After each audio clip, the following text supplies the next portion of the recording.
राम राम सभी भाइयों को राम राम।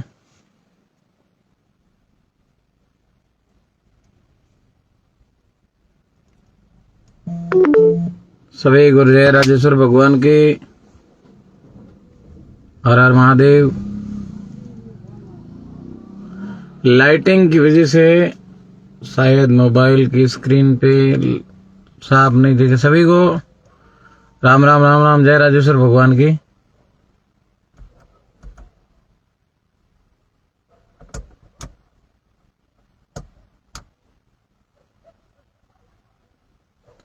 रोशनी जो है वो एक बार सभी से मैं क्षमा चाहता हूं कि 10 बजे लाइव का बोला था, 10:30 बजे है। मैं कोई कारणवश किसी की टिप्पण पहुंचाने के लिए चला गया था हॉस्पिटल में। DRX राम राम राम राम, सभी को राम राम।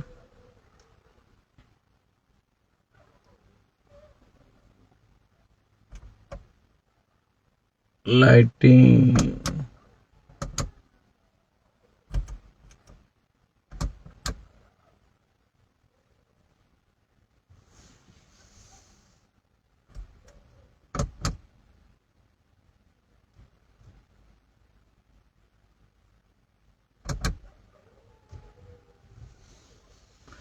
तमाम 190 लोग, 194 ये तादाद बढ़ने दें। और जो आज मैंने जो विषय लिखा था, सबसे पहले तो जो समाज को ये हानि हुई है, क्षति पहुंची है, उसको तो हम भरपाई नहीं कर सकते। और ऐसा जघन्य हत्याकांड का जो एक खेल इन लोगों ने, जो बिल्कुल भी अपरिपक्वता वाले, और ऐसा भगवान नहीं करे वैरी दुश्मनी के भी घर में ऐसी घटना घटित हो। लेकिन मेरे आज इस लाइव आने का उद्देश्य कुछ और है। मुझे न तो लाइव के माध्यम से कोई दुकानें चलानी है, न ही किसी को भ्रमित करना है, न ही किसी को भरमाना है, न किसी को नीचे दिखाना है। मैं पहले मेरी बात को क्लियरिफिकेशन करता हूं कि मैंने पहले भी बताया है कि सोशल साइट के माध्यम से हम लोग जो है तर्क वितर्क कर सकते हैं एक दूसरे से। बिल्कुल वनाराम जी पटेल साहब, मेरे मित्र आए हुए हैं कोई राजपुरोहित समाज से, मेरे बहुत घनिष्ठ हैं। मैं उनके पास हालचाल जानने के लिए चला गया था, इसलिए मैं आधा घंटा, थोड़ा मोबाइल को सामने रखो, बिल्कुल सामने ही है ब्रदर। अब जो है जैसा भी है दिख रहा है, आवाज क्लियर आनी चाहिए। बस आप सभी पुनः एक बार बता दें, 1-2 बंधु लिख दे कि आवाज आपको क्लियर आ रही है कि नहीं आ रही है, बाकी तब दिखाना क्या है। और जो भी इष्ट मित्र जुड़े हुए हैं उन सबसे मेरा निवेदन है कि आप शेयर जरूर करें। अब जो बात, वो पते की बात मैं आपको बताता हूं कि सबसे पहले तो मैं उन सबको धन्यवाद देना चाहता हूं, जितने भी युवा शक्ति जो आई, युवाओं की जो फौज आई, वो प्रत्येक युवा को मैं नमन करता हूं, मैं साधुवाद देता हूं उनको। हालांकि एक दुख भरी घटना थी, दुखदायी घटना थी, हम सबका वो फर्ज था, नैतिक कर्तव्य था। लेकिन जितने भी, खास करके समाज में, बिल्कुल धन्यवाद खेम जी, आवाज आ रही है, धन्यवाद धन्यवाद। खास करके समाज में जो एक जोश देखा था, जो एक भावनाएं जिनकी देखी थी बहन व भाई के प्रति, भगवान नहीं करे कि ऐसी घटना कहीं भी घटे। मैं तो कह रहा हूं पूरे हिंदुस्तान के अंदर ऐसी घटना नहीं घटे, लेकिन फिर भी हल्का सा लगा कि नहीं, कहीं न कहीं जाकर के हम हैं। लेकिन बिल्कुल भावेश जी चौधरी, धन्यवाद। मेरा आज लाइव का असली जो मकसद था वो मैं बताना चाह रहा हूं कि ये सब बातें तो चलिए कोई बात नहीं कि युवाओं में जागृति थी, युवा बहुत अपने दम खम के साथ वहां पर डटे रहे, लेकिन मेन बात जब आती है कि उद्देश्य क्या था, किस लिए वहां इतनी संख्या में एकत्रित हुए, फला फला नाम का एक मैसेज चलाया, वायरल किया, वो मैसेज वायरल करके अचानक से नेता आ गए, वो भी एक साथ 4 नेता, धन्यवाद उनको भी। एक नेता उनको लेने के लिए एयरपोर्ट पे गए, धन्यवाद उनको भी। एयरपोर्ट पे कुछ मंथन हुआ, एक नेताजी ने कसम भी खाई, जब तक बहन और भाई को न्याय नहीं मिलेगा तब तक ये टेंट, ये तंबू यहां से उठूंगा नहीं। अचानक से ऐसा क्या हो गया, जो नाम मात्र लिखित में आश्वासन मिला और नेताजी ने वापस मंथन करने के बाद नेताजी वापस आए और ढुलमुल रवैये से सबको बताया कि इस बात पे हमारी अधिकारियों से बात हुई। अब किस अधिकारी से बात हुई वो भी उन्होंने बोलना उचित नहीं समझा, और नेताजी को यह भी नहीं पता था कि 302 के अंदर एफआईआर दर्ज हो चुकी थी, केस जो है फाइल हो चुका था, और उसी दिन शाम को एफआईआर की कॉपी मिल गई थी। लेकिन नेताजी ने यह बोला कि हमारी बात हो चुकी है, केस जो है वो 302 में दर्ज होगा, ये भी हमारी बात हो गई। शाबाश, यानी आपको पता नहीं था कि केस दर्ज हो चुका है। ठीक है, वो भी ठीक रहा, आपके सर पे नहीं फोड़ते हैं। लेकिन बीच में बात आती है, मैं सत्य बोलने से किसी के बाप से नहीं डरता हूं, यह भी मेरी एक खासियत है। और जो सच जानते हुए सच नहीं बोलते हैं, उसको छुपाते हैं, झूठ में तब्दील होते हैं, तो वो भी उतने ही उसी श्रेणी में आते हैं, उतने ही दोषी हैं जितना इस जघन्य कांड को जिसने अंजाम दिया। वो इतने ही दोषी हैं, बराबर के दोषी हैं, उन हत्यारों के बराबर के दोषी हैं, जिन्होंने पहले नाम दिया देश की बेटी,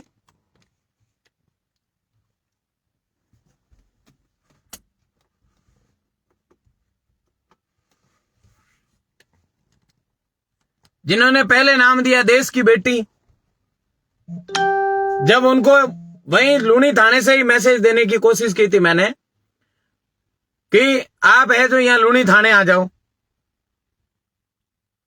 धरना प्रदर्शन लंबा चलेगा।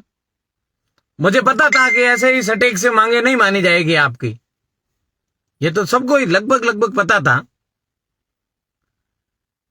लेकिन उन्होंने एक मैसेज वायरल किया, देश की बेटी, देश की बेटी को न्याय दिला के रहेंगे।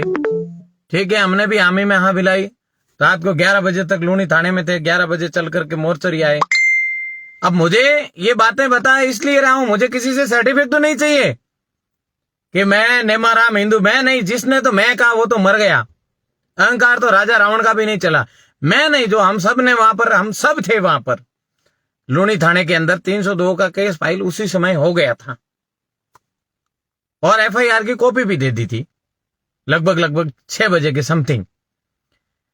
उसके बाद देखिए विडम्बना देखिए, हजारों की तादाद में, लगभग 500 से 1000 के लगभग पब्लिक वहां पर थी लूणी में, ये जिस दिन ये कांड हुआ।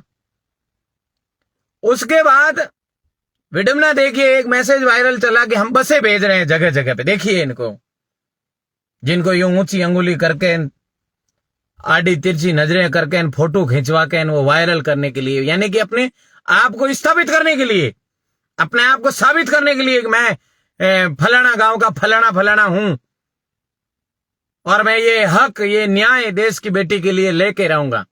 जिनको शोबाजी करके सोशल साइट के माध्यम से अपनी खुद की पहचान दिलाने के लिए, शर्म देखिए उनकी नपुंसकता देखिए, अपने आप को शो करने के लिए इनको 2 बॉडियां मिली थी, बहन कविता, भाई रमेश, जिनको कुचल करके मार दिया गया था। मंदबुद्धि के लोग थे, और हत्यारों की कोई जात नहीं होती। हत्यारा किसी समाज से बिलोंग नहीं करता है, हत्यारा एक राक्षस श्रेणी में आता है। उन राक्षसों ने मार दिए 2 जवानों को, समाज को बहुत बड़ा घाटा हुआ। पता नहीं आगे चल करके दोनों कौन से पोस्ट पे चले जाते, ये तो भाग्य तय करता, भगवान तय करते। लेकिन विडम्बना देखिए, जिन्होंने एक, मैं किसी का भी प्रत्युत्तर नहीं दे पाऊंगा, जो भाई लिख रहे हैं वो लिखिए। विडम्बना देखिए, एक मैसेज वायरल किया जिनको लॉन्च होना था। अरे बेवकूफों, काश कि ये घटना तुम्हारे घर में भी घट जाए। और कुछ तो ऐसे लोग हैं जिनके घर भी आमने सामने हैं, जिनके घर भी आमने सामने हैं, वो चले थे लॉन्च होने के लिए। फोटो खिंचवा के, माइक को पकड़ के चिल्लाना हमें भी आता है, लेकिन उस मंच पे हम चिल्लाए नहीं, उस जाजम पे हम चिल्लाए नहीं, क्योंकि वो तो वहां पर 2 मौतें हो रखी थी, वहां पर ज्यादा सब बोल सकते थे। उसके बावजूद अब देखिए जो हुआ, पहले मैं मेन मुद्दा बता देता हूं। लाइव का असली अर्थार्थ ये था कि वहां पर दोगले जयचंद, उन्होंने हमारी बेटी को और हमारे भाई को न्याय नहीं मिलने दिया, उन्होंने अड़ंगा अड़ाया है। दूसरा, नेताओं का काम क्या था? अगर केंद्रीय मंत्री आता है तो केंद्रीय मंत्री का काम क्या था? केंद्रीय मंत्री एक छोटी मोटी नौकरी नहीं दे सकता था? बिल्कुल भाई परवीन भाई, मैं समाज के, आप समाज के फेसबुक है, बिल्कुल परवीन भाई, क्योंकि चोट आपके आका को लग रही है और आपके आका आपको लिखने के लिए बोल रहे हैं। आप युवा हो और परिपक्व नहीं हो और आपकी विवेक ज्यादा काम नहीं करता है। मेरा अर्थार्थ कुछ और है। हाँ बिल्कुल, फेसबुक ही है ना, तभी तो ये सब होता है। तुम भी करके देखो। मेरा एक ही कहने का मतलब है कि प्रवीण, कमेंट्स करने से पहले अपनी परिपक्वता को जांच लें, अपने गुणों को जांच लें और इस लाइव का अर्थार्थ समझ लें कि कल अगर तुम्हारे साथ ऐसा हुआ और इसी प्रकार का प्रोपोगेंडो बना के निकल गए तो ये मेरे एक छोटे युवा भाई को जवाब था इस लाइव का। अब मैं आपको बताता हूं, जब इन्होंने, मेरे भाई ने बात छेड़ दी, तो नेताओं को वहां पर अचानक से आना, और अचानक से आना ये बहुत सौभाग्य की बात है। बड़े लोगों को आना सौभाग्य की बात है, लेकिन उसका परिणाम नहीं मिलना यह नाक कटने वाली बात है। मैं यही कह रहा हूं, किसी से मेरी कोई अनबन नहीं है, कोई मेरी जाति दुश्मनी नहीं है। खास करके तो मैं एक ही हमेशा नारा देता आया हूं, जो अपने जात का नहीं वो अपने बाप का नहीं, चाहे वो किसी भी जाति से बिलोंग करता हो। सबसे पहले समाज होती है और जात होता है। हम आए कहां से, निकले कहां से। इसलिए उस एक कमेंट को मैं इतना ही कहना चाह रहा हूं। अब दूसरी बात, नेताओं का आना सौभाग्य है हमारा, और आकर के रिजल्ट शून्य आना, क्योंकि उनके पिताजी ने लाइव के माध्यम से बोला था कि हमें कुछ नहीं मिला। उन्होंने खुद ने बोला था। तो ये 5 दिन जो हुए हैं, इसमें मैं किसी को परेशान नहीं करना चाहता था। इसलिए मैं पुनः ये मेरा लाइव एकमात्र इस सिर्फ और सिर्फ युवाओं के लिए है कि आपने जो कुछ भी किया और आपने जो कुछ भी करवाया वो सैल्यूट है, लेकिन जो आपको गलत बोल रहे थे, ये कौन सा प्रवीण है?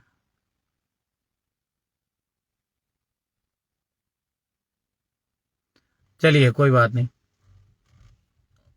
छोटा भाई था अपना। लेकिन जो आपको आपकी बदौलत उन नेताओं ने यह भी कहा था कि आप हो तो हम हैं। अब उनको ये पूछो कि हम तो थे, लेकिन आप कहां थे?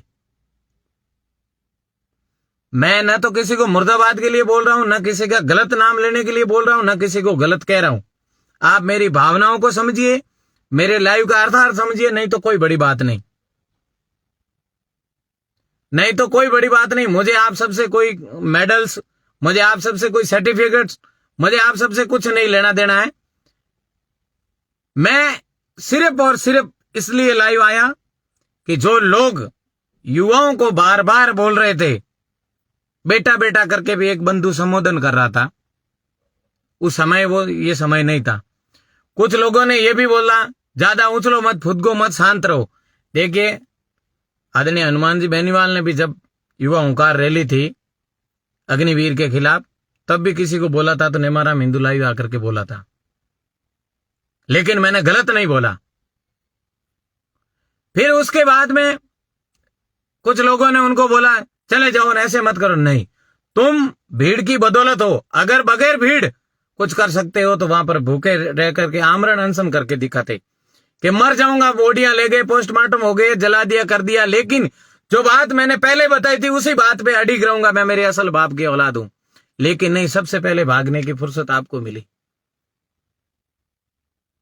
फिर एक नेताजी आए गए तो मैं उनको बता दूं कि युवाओं के आंखों में थूको मत, युवाओं को बरगलाओ मत,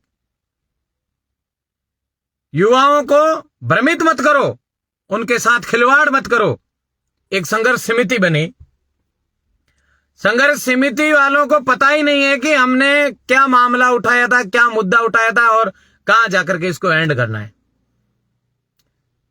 जो बेचारे नए नए किसी पोस्ट पे हैं, सरपंच पोस्ट पे ही हैं, बता देता हूं मैं, उनको आपने बगैर बताए, बगैर कुछ बोले, आपने संघर्ष समिति का कुछ भी ठेकान पूछान अपने को नहीं पता है क्या बनाते, हमें कोई मतलब ही नहीं है।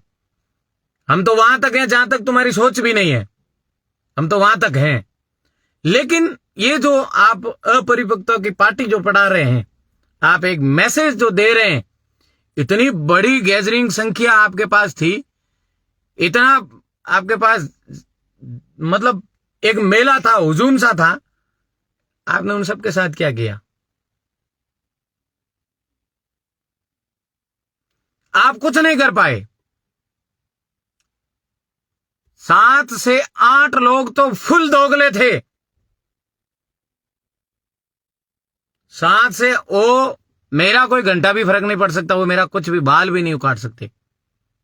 और मैं तो कहता हूं ऐसा ही घटना भगवान मेरे दुश्मन के साथ भी ना घटित करे। लेकिन उन 7-8 लोगों ने जो मिल करके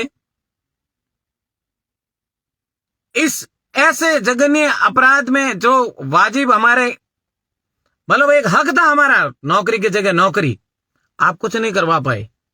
दूसरा, आपने 51 लाख रुपए की मांग रखी थी। अरे तुम तो उतनी, अब इनको क्या बोले कि तुम्हारे पास कुछ नहीं है। खाली समाज को बरगलाने का काम ना करें, झूठपंथी ना फैलाएं, और लास्ट में जाकर के एक हल्की सी अफवाह उड़ी थी, अफवाह कि कल हनुमान जी बेनीवाल आएंगे। उस अफवाह पर आपने ऐसे बोरियां बिस्तर बांधे कि ऐसा कोई काम तो कायर ही कर सकता है। अरे हम कल भी हैं उस मंच, उस जगह पे, उस तंबू में, उस टेंट में, उस जाजम पे प्रशासन का बाप भी हमारे आगे झुकता। आपने 3:30 बजे से लेकर के रात को 10 बजे तक इधर उधर इधर उधर इधर उधर, यूं करना, ये आपकी स्टाइल, ये नेताओं की स्टाइल। अरे नेताओं, शर्म करो। काश की ऐसी विडंबना, ऐसी घटना आपके घर में न घटित हो जाए और फिर आप रांडी रोना रोते रहे। माना कि समाज को आपने चिकनी चुपड़ी बातों में लेकर के बहुत कुछ कमा लिया है धन आपने, लेकिन जन नहीं कमाया। एक भी हानि हो जाती है घर में तो उसकी भरपाई आप नहीं कर पाओगे। इसलिए मैं बगैर नाम लिए, आप सबको पता है, आपको एक ही चीज कहना चाहता हूं कि भगवान राजेश्वर से डरो, श्री राजाराम जी महाराज से डरो, आप प्रभु श्री राम से डरो, आप महादेव जी से डरो, आप मां भवानी से डरो, आप उनसे बड़े आप नहीं हो। अरे आपके सामने तो एक कलेक्टर तक नहीं आया।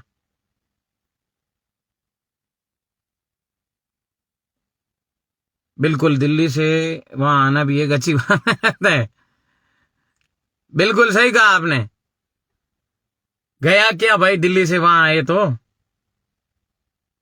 बिल्कुल श्रवण पटेल पंचायत, बिल्कुल श्रवण जी पूछिए, आपका एकदम अधिकार है मेरे पे, मैं आपको बिल्कुल जवाब दूंगा। कहां गया मैसेज भाई का? आप नहीं पूछोगे तो कौन पूछेंगे मेरे भाई। युवा शक्ति तो मुझे कुछ भी पूछने के लिए कौन था। आपस में कोई कमेंट का ऐसे वैसे ना करे भैया। ये सोशल साइट का प्लेटफॉर्म जो है एक दूसरे से सने बढ़ाने के लिए, प्यार बढ़ाने के लिए। बिल्कुल राजपुरोहित जेठू सिंह जी ने बिल्कुल सही लिखा है। हाँ, समझ गया आपकी लिखावट को मैं। कोई बड़ी बात नहीं। भाई श्रवण कुछ पूछ रहा था, तो ये जो आईडी है इस पे पर्सनल मेरा मैसेंजर भी है, वहां भी आ जाना और अभी भी पूछ सकते हैं। मेरे लाइव का एक ही लास्ट 2 शब्दों में बता देता हूं कि हमको मिला ठेंगा, लेकिन नेताओं फालतू नेतागिरी मत करो। आपसे हाथ जोड़ के निवेदन है, ऐसा किसी के साथ मत करो। श्रवण सिंह लिख रहे, नेता तो हमेशा रोटियां सेकने के लिए, उनका तो काम ही यही है, उनकी तो दुकानदारी यही है। लेकिन हम सब के जो जितने भी सब युवाओं ने साथ दिया, उन युवाओं को बरगला के क्यों रखा? उन युवाओं के आगे झूठ क्यों परोसा? अरे परिवार के साथ तो आपने धोखा किया ही है।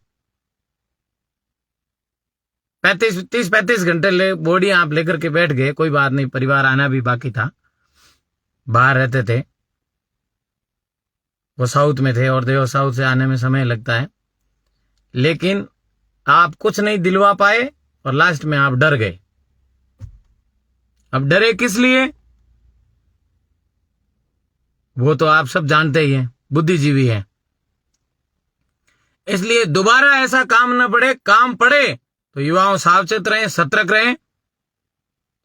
और जब तक हम जो शुरुआत में काम लेकर के आते हैं वो अंजाम तक नहीं पहुंचता है, तब तक किसी की चिकनी चुपड़ी बातों में ना आना।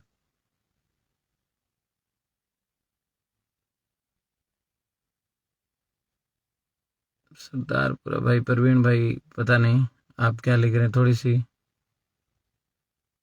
इस टाइम मैं समझ गया, उस टाइम आप वहां मौजूद थे तो आप उस टाइम क्यों नहीं बोले? 1 घंटे बाद क्यों नहीं राम जी? उसी टाइम आपको बोलना था ना कि हमें मैं बिल्कुल, अगर आपको समझ में आए तो मैंने बिल्कुल वहीं पे श्रवण पटेल पंचायत सर, आप बिल्कुल सही सवाल किया आपने। मैंने उसी समय ऐतराज की जाहिर कर दी थी, लेकिन मैं मान मर्यादा में भी समझता हूं और उस समय मैंने बोला भी था, आदरणीय आप बड़े नेताओं को पूछ लेना, पर उनका ये इशारा जो है ना, आप उस समय मेरे बड़े भाई साहब विक्रम जी बोले थे और उनके साथ ही था मैं, और रात को 3 बजे तक मैं वहां पर था। और लड़की के पिता को पूछना, लड़की के भाई जो शायद सगा भाई नहीं था, उनको भी पूछना,